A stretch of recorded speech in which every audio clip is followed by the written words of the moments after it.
You're welcome, BBC. If you want help with your finances, just give me a shout. I'll come in, I'll go through the books, I'll work it out for you. No big deal. Hi, it's me again, and the BBC's Media Centre have released this BBC Progress Report on diverse production and talent investment. Doesn't that sound like the most exciting press release you've ever heard? But it is interesting because it talks about money and what they've been spending it on, in my opinion, completely pointlessly. I thought we could have a look at it together, eh? The BBC is today updating progress on its creative diversity commitment, the biggest financial investment to on-air inclusion in the industry, which prioritises £112 million of our existing commissioning budget over 3 years towards diverse and inclusive content.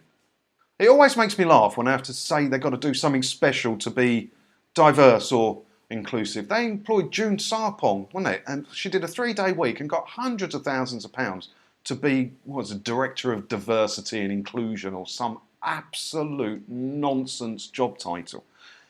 I don't get why it needs special money. If a show is good, it gets commissioned. If it's not good, it doesn't get commissioned. If an actor is good, they can get the part, can't they? If an actor isn't good, they won't get the part. The colour, the culture, and the background of the person or the project, whatever, makes no difference. It makes no difference. All you're doing there is separating things more. It makes no sense. It makes no sense at all. The best projects win. No matter who they're from or who is in them. It doesn't matter. You don't see colour, creed, religion unless you're trying to point it out by doing stuff like this. True diversity and inclusion means everybody's welcome. There's no special project fund. We're all in this together, right? So let's have a look at some of the shows they've commissioned with this money, because I haven't seen any of them, and maybe you have, and you can let me know if they're any good.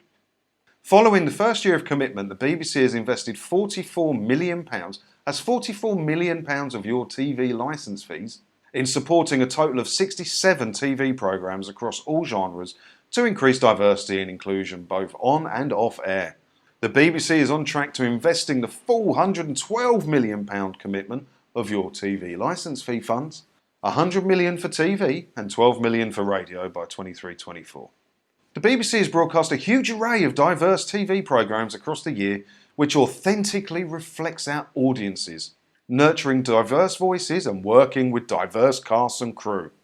Right, let's have a look at some of these. I haven't seen any of these shows, and I can't because I can't watch anything BBC or use iPlayer. So if you've seen these, let me know if they're any good, because I haven't even heard of any of them, right? BBC Three's Tonight with Target, Drama, Then Barbara Met Alan, Glow Up, Britain's Next Makeup Star. To be fair, I have heard of that one. It's not my cup of tea, but I heard it was quite big, so fair play to that one.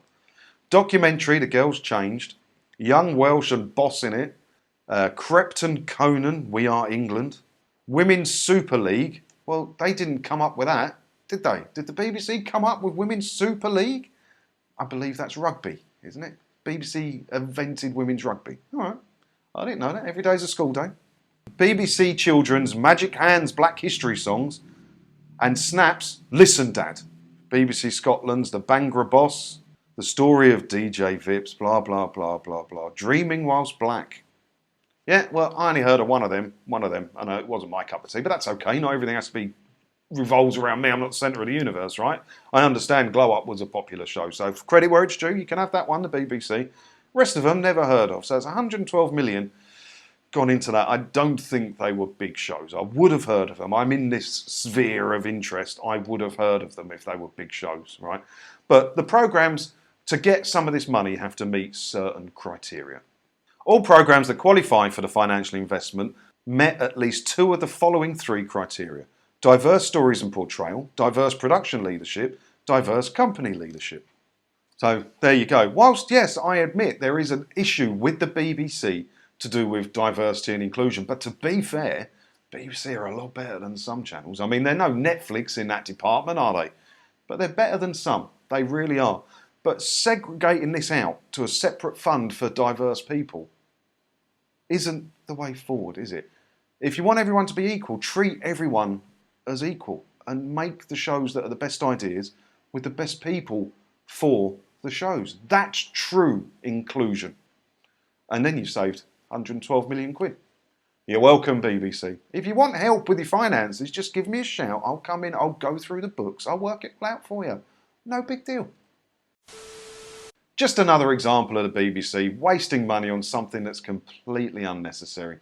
Let me know what you think about it down in the comments below. And as always, thanks for watching, and don't forget to hit the subscribe button if you haven't already. That way, hopefully, I'll get to see you in another video again soon, won't I?